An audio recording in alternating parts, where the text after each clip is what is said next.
इस वाले वीडियो में मैं बात करूंगा कोर्स और थ्रेड्स के बारे में। यहाँ कुछ लोग गलतियाँ करते हैं अपने पीसी बिल्ड के टाइम, जैसे आपको एडिटिंग करना था और आपने यूट्यूब पे वीडियोस देख लिया i3 12th generation versus Ryzen 5 5600 का वीडियो, और आपने देखा कि कुछ गेम्स में i3 12th जनरेशन Ryzen 5 के आसपास परफॉर्म कर रहा है। तो आपके मन में यही बात आते होंगे कि ये सस्ता CPU महंगे CPU के जैसा ही परफॉर्म कर रहा है और आप उस सस्ते CPU को ले आओगे और बाद में जब एडिटिंग करना होगा तब आपका PC स्लो परफॉर्म करेगा। क्यों? क्योंकि वो CPU आपके उस लेवल के एडिटिंग के लिए बना ही नहीं था। नेक्स्ट, क्या गेमिंग के लिए ज़्यादा कोर्स मैटर करता है या एडिटिंग के लिए?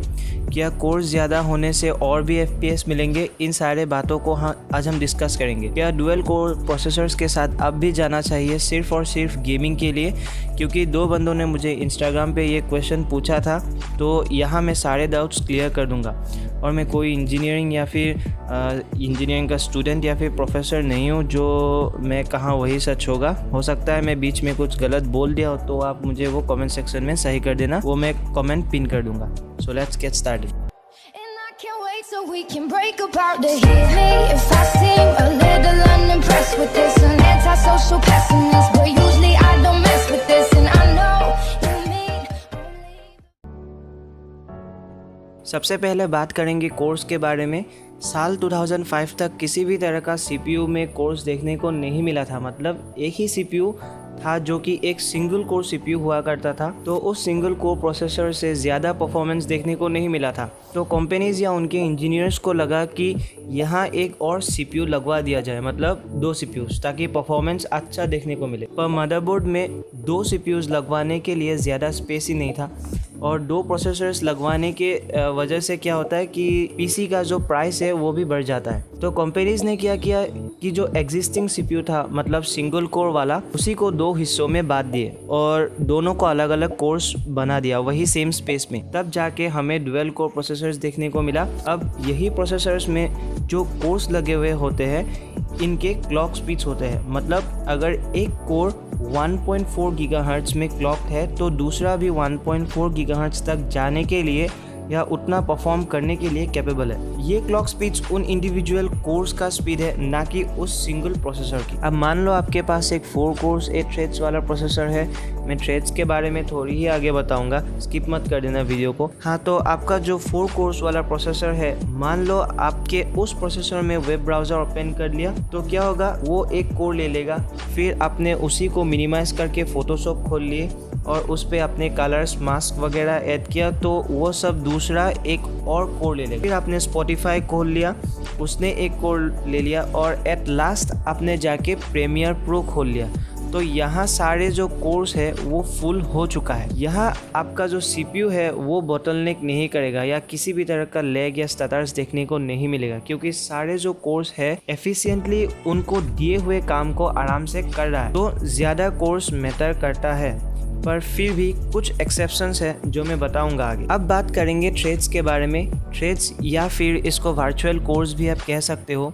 तो थ्रेड्स को समझने के लिए हम जो पहले CPU 4 कोर्स 8 थ्रेड्स वाला हमने लिया था, उसी को फिर से लेंगे और यहाँ फिर से हम उन्हीं एप्लीकेशंस को रन करेंगे, वेब ब्राउज़र, स्पॉटिफाई, फोटोशॉप और प्रीमियर प्रो। तो मान लो आपका प्रीमियर प्रो में एडिटिंग का जो काम था वो फिनिश हो गया, अब रेंडर करने का टाइम आ गया है।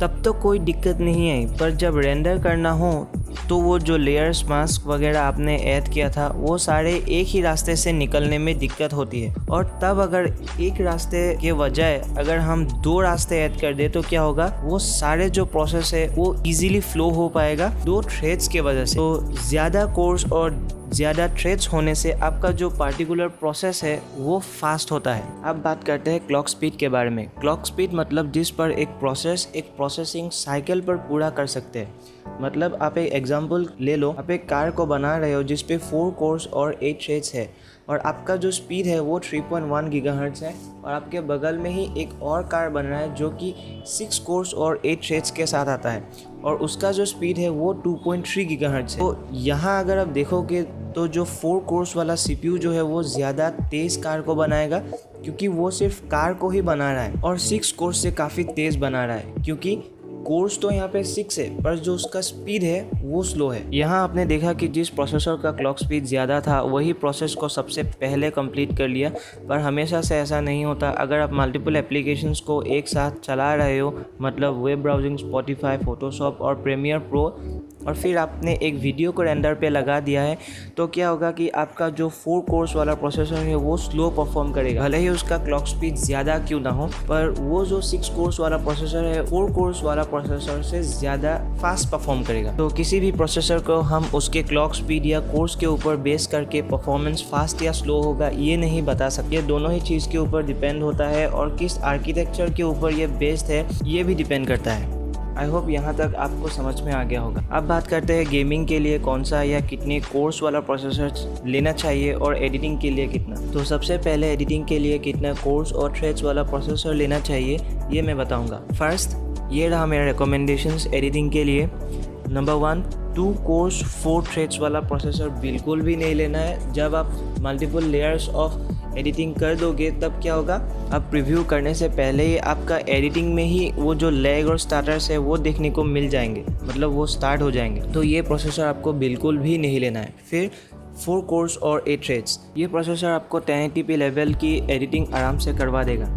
फिर आता है 6 कोर्स 12 थ्रेड्स, ये प्रोसेसर इनफ है, मतलब अगर आपको 4K एडिटिंग तक करना है तो आप इस पे आराम से कर सकते हो। अब अगर 6K एडिटिंग भी करना चाहते हो तो भी आप यहाँ पे कर सकते हो, पर यहाँ थोड़ी सी जिटर्स या स्टटर्स देखने को मिल सकता है, पर फिर भी आप 6K तक कर सकते हो। फिर आते हैं 8 कोर्स और 16 थ्रेड्स वाला प्रोसेसर, ये प्रोसेसर मोर देन इनफ है, मतलब आप यहाँ पे 4K से 8K तक आराम से किसी भी तरह का कोई भी लैग्स या स्टटर्स देखने को नहीं मिलेगा, यहाँ पे आप इसको ले सकते हो। फिर आते हैं 32 कोर्स और 64 कोर्स, इस प्रोसेसर के बारे में अब मैं क्या ही बताऊं, ये मैंने साइट पे लिख दिया है, आप खुद जाके पढ़ सकते हो। नेक्स्ट आप बात करते हैं गेमिंग के लिए कितना कोर्स और थ्रेड्स वाला प्रोसेसर लेना है। अगर आपका मोटिव सिर्फ और सिर्फ गेमिंग है, मतलब no streaming, no editing, no recording, तो फिर अगर आप डुअल कोर और एक अच्छा खासा GPU का इस्तेमाल करोगे ना, फिर भी आपका काम आराम से चल जाएगा।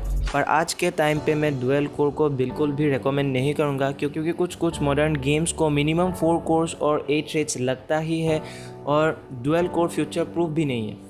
आज के ज़माने का किसी भी Ryzen 3 या i3 ले लोगे तो वो एक अच्छा GPU के साथ एक बेहतरीन गेमिंग परफॉर्मेंस आपको निकाल के दे देगा। तो एट लास्ट मेरा रिकमेंडेशन यही होगा कि अगर मोटिव सिर्फ और सिर्फ कैजुअल गेमिंग या थोड़ी बहुत एडिटिंग है तो आप एक मस्त सा 4 कोर्स 8 थ्रेड्स वाला CPU ले लो, और गेमिंग के साथ साथ अगर स्ट्रीमिंग भी करना है तो आप 6 कोर्स 12 थ्रेड्स के साथ ही जाओ। आई होप सारे कुछ CPU कोर्स क्लॉक स्पीड्स के बारे में मैं बता दिया, and thank you for 100 subscribers करवा देने के लिए। और वीडियो अगर अच्छा लगा तो लाइक कर देना, चैनल को ज़रूर से सब्सक्राइब कर देना। मिलते हैं अगले वीडियो में, तब तक के लिए बाय बाय।